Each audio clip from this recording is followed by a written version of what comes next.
یہ کہنا کہ فلاں شخص پر جادو ہے، اور یہاں پاکستان میں تو یہ ماشاءاللہ ہر جگہ ہی ہر شخص کہتا ہے، ہر تیسرا شخص کہتا ہے مجھے جادو ہوا۔ تو جادو ہوا ہے کہ نہیں ہوا، ہم خود اللہ کے فضل سے اللہ تعالیٰ معاف فرمائے، اللہ تعالیٰ معاف فرمائے، نعوذ باللہ من ذالک، ہم سب جادوگروں سے بڑے ہوئے ہیں۔ ہم سارے وہ کام کرتے ہیں جو شیاطین نے ہم سے کروانے ہم کر رہے ہوتے ہیں، پھر ہمارا خیال ہے ہمارے اوپر کوئی ایسا کام نہ ہو، ہمارے اوپر کوئی، ساتھ ہم نمازیں پڑھ رہے ہوتے ہیں، ساتھ شیطانوں والے کام کر رہے ہوتے ہیں، ساتھ ہم اللہ توبہ کر رہے ہوتے ہیں، ساتھ شیطانوں والے کام کر رہے ہوتے ہیں۔ تو پھر یہ جو آدھا تیتر آدھا بٹیر ہے نا، یہ بڑا نرم چارہ ثابت ہوتے ہیں شیاطین کے لیے اور جادوگروں کے لیے۔ اپنا تحفظ مضبوط کیجئے، کوئی لمبی چوڑی بات نہیں ہے۔ قد افلح من تزکا وذکر اسم ربہ فصلی، 3 باتیں ہیں، آپ اس کو انشور کر لیں، کوئی شیطان آپ کے اوپر، کوئی جادو آپ کے اوپر اثر نہیں کر سکتا۔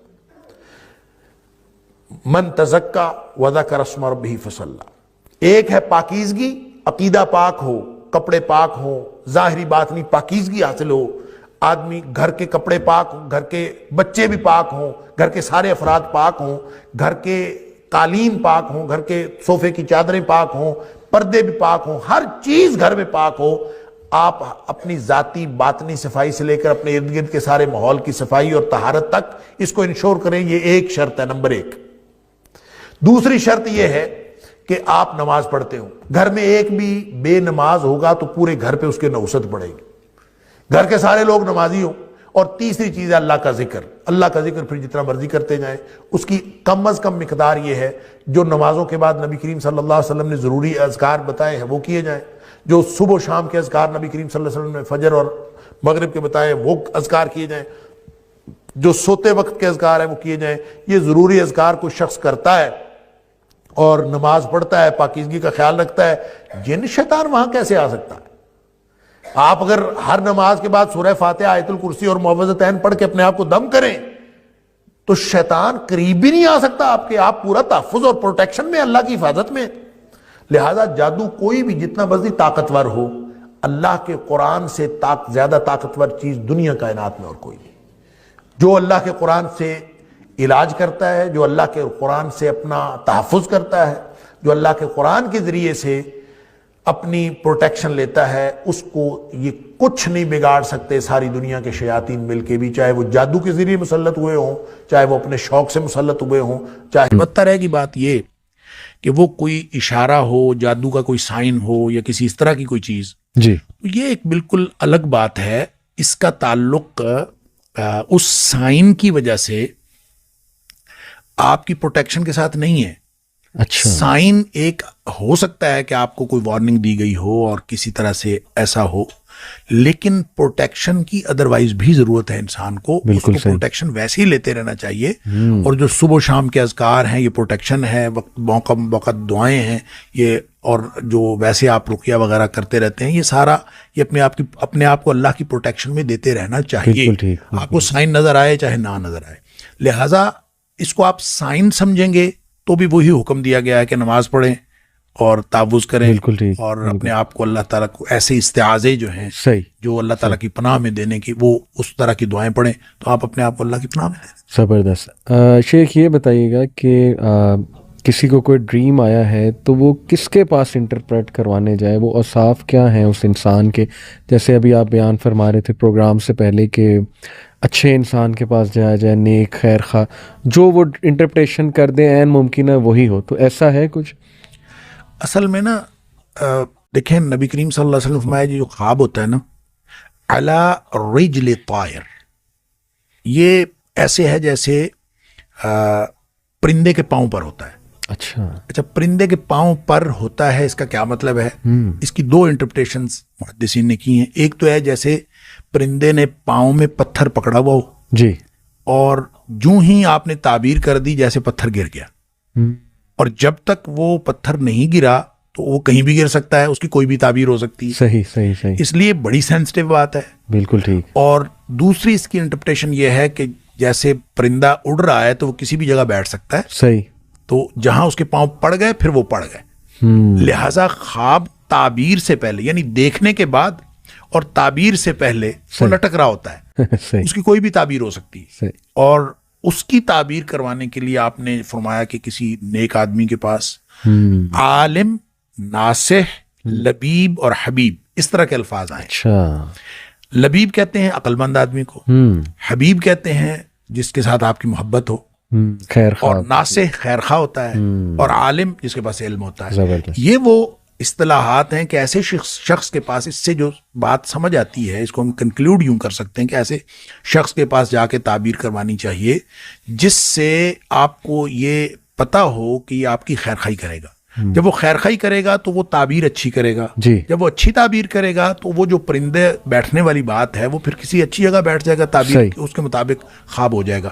اس لیے لگتا یہ بھی ہے جب آپ حدیث سے مختلف واقعات کو دیکھتے ہیں تو لگتا یہ بھی ہے کہ تعبیر کرنے سے سیم خواب کی تعبیر مختلف ہو سکتی ہے. ایک روایت میں یہ بھی آتا ہے کہ آپ 4 قسم کے لوگوں سے تعبیر نہ کروائیں. اچھا. جاہل سے نہ کروائیں، دشمن سے نہ کروائیں، کم عقل بیوقوف آدمی سے نہ کروائیں، صحیح، عورت سے بھی نہ کروائیں. اچھا. یعنی آپ کسی عورت سے تعبیر کروائیں گے، عام طور پہ چونکہ خواتین زیادہ سینسٹیو ہوتی ہیں، ٹھیک، اور جو سینسٹیوٹی میں وہ عام طور پہ اس میں دوسری طرف جانے کا امکان ہوتا ہے. ٹھیک ہے. دشمن دشمنی کرے گا، جاہل جہالت کا اظہار کرے گا. اس لیے اس طرح کے لوگوں کی بجائے عالم، عقل مند اس آدمی سے جس کا پتہ ہو کہ خیر خواہی کرے گا. ٹھیک ہے. اچھا، ایک بڑی جو دلچسپ ایک واقعہ میں رہا تھا، مجھے بہت حیرت ہوئی کہ یہ اندازہ کیجئے آپ حضرت عائشہ صدیقہ رضی اللہ تعالیٰ عنہا والی جو حدیث میں آپ کے پاس پہلے بھی ذکر کر رہا جی جی جی، کہ آپ فرماتی ہیں کہ ایک خاتون کو خواب آیا، اور اس کو خواب کئی دفعہ آیا، ایک ہی خواب. ایک دفعہ اس کو خواب آیا، اس کا شوہر گیا ہوا تھا سفر پہ، اور اس نے خواب میں دیکھا کہ اس کے گھر کا ستون گر گیا اور اس کے گھر بچہ پیدا ہوا ہے، وہ حاملہ تھی. صحیح. اس کے گھر بچہ پیدا ہوا ہے اور وہ کانا ہے آنکھ سے. ٹھیک ہے. وہ آئی آ کے اس نے نبی کریم صلی اللہ علیہ وسلم سے خواب بیان کیا. آپ نے فرمایا کہ تیرا شوہر خیر و عافیت کے ساتھ واپس آ جائے گا، صحیح، اور تیرے گھر ایک نیک بچہ پیدا ہوگا. صحیح. بڑی خوش ہوئی، چلی گئی. ویسے ہوا، جی. شوہر بھی خیریت سے واپس آ گیا، اللہ تعالیٰ نے بیٹا بھی عطا فرمایا. پھر کہتے ہیں کہ اس نے کچھ عرصہ بعد پھر یہی خواب دیکھا، اور پھر وہی سچویشن تھی، وہ حاملہ بھی تھی اور اس کا شوہر گیا ہوا تھا. نبی کریم صلی اللہ علیہ وسلم نے پھر اس کی وہی تعبیر فرمائی. صحیح. تیسری دفعہ حضرت عائشہ صدیقہ رضی اللہ تعالیٰ فرماتی ہیں کہ پھر وہ خاتون آئی ایک دفعہ، نبی کریم صلی اللہ علیہ وسلم گھر پہ تشریف فرما نہیں تھے، تو اس نے کہا میں نے خواب دیکھا اور میں نے خواب بتانا ہے نبی کریم صلی اللہ علیہ وسلم. صحیح. حضرت عائشہ صدیقہ رضی اللہ تعالیٰ نے فرماتی میں نے اس سے اصرار کیا کہ مجھے بتاؤ. وہ کہتی نہیں، میں نے تو اللہ کے رسول صلی اللہ علیہ وسلم کو بتانا. صحیح. تو بہرحال اصرار کے بعد اس نے بتا دیا، اور سیم خواب تھا، سیم سچویشن تھی. صحیح. اس کا شوہر گیا ہوا تھا، اور حضرت عائشہ صدیقہ رضی اللہ تعالیٰ نے فرماتی میں نے سوچا ابھی ستون گر گیا ہے گھر کا اور بچہ کانا پیدا ہوا ہے، تو میں نے اس کی تعبیر کی کہ تمہارا شوہر فوت ہو جائے گا اور تمہارے گھر فاسق و فاجر بچہ پیدا ہوگا. تو وہ فرماتی ہیں ایسے ہی ہوا، اس کا شوہر فوت ہو گیا اور اس کے گھر بچہ پیدا ہوا اور وہ ٹھیک نہیں تھا. اب اندازہ کیجیے سیم خواب ہے اور تعبیر چینج ہو، تو یہ ہے علی رجل طائر کہ جو پرندے کے پاؤں پر تھا تو آپ نے جو تعبیر کر دی ویسا ہوگا. اس لیے یہ بہت سینسٹیو معاملہ ہے. تو ایسے شخص کو خواب سنانا چاہیے جس شخص کے بارے میں آپ کو معلوم ہے ایک تو وہ غلط بات نہیں کرے گا، جہالت پر مبنی بات نہیں کرے گا، دشمنی نہیں کرے گا، اور خواہ مخواہ کسی چیز کو سینسٹائز کر کے اور جذباتیت میں بات نہیں کرے گا. بہترین اس شخص سے بات کریں وگرنہ آپ نہ. بہترین. جی، ایک بڑی انٹرسٹنگ تھیوری شیخ ہے ڈریمز کے بارے میں. کچھ لوگ کہتے ہیں کہ ہماری جو روحیں ہیں، جیسے آپ نے بھی شروع میں بیان کیا اور قرآن سے بھی ثابت ہے، اللہ سبحانہ تعالیٰ روح جو ہے وہ اللہ کے پاس چلی جاتی جب ہم سوتے ہیں، قرآن مجید سے بھی ہے. تو وہ کہتے ہیں کہ یہ روح جو بھی اس کا سفر ہے، جو بھی وہ کر رہی ہے عالم ارواح میں یا جہاں بھی وہ گئی ہے، جیسے کسی فوت شدہ بندے سے ملاقات ہوتی ہے تو اس کی روح سے واقعی ہی ملاقات ہو رہی ہے. اس میں کتنی حقیقت ہے کہ کیا یہ روح کے ایکسپیرینسز کو ہم خواب کہتے ہیں؟ دیکھیں، یہ دو باتیں اس میں ہو سکتی ہیں. نبی کریم صلی اللہ علیہ وسلم نے ایسی کوئی بات تو نہیں فرمائی، لیکن یہ دو باتیں اس میں ہو سکتی. ایک بات تو یہ ہو سکتی ہے کہ واقعتاً روح وہ ایکسپیرینس کر رہی ہو. ایک یہ ہے کہ صرف روح محسوس کر رہی ہو، احساس ہو اس کا. یعنی آپ دیکھیں نا، خواب میں جی اگر آپ کو سانپ ڈس رہا ہے جی تو ایک تو اس کی انٹرپریشن یہ ہو سکتی ہے کہ آپ واقعتاً کہیں کسی ایسی جگہ ہو جہاں سانپ موجود ہو اور سانپ ڈس رہا ہو، جی، جبکہ آپ جسمانی طور پر تو یہاں پڑے ہوئے ہیں، تو آپ یہاں پڑے ہوئے آپ ہل بھی رہے ہیں اور بعض اوقات آپ ایک خاص قسم کی کیفیت میں بھی مبتلا ہو رہے ہیں جی، جسمانی طور پر بھی، صحیح، اور یہ محسوس کر رہے ہیں، تو وہ کیا صرف اور صرف خواب میں آپ نے دیکھا ہے یا ایکسپیرینس کیا؟ یہ دونوں باتیں ہو سکتی ہیں، لیکن لگتا یوں ہے کہ یہ خواب میں روح کا سفر ہے کہ صحیح، وہ باقاعدہ ایکسپیرینس کرتی ہے، وہ جاتی ہے.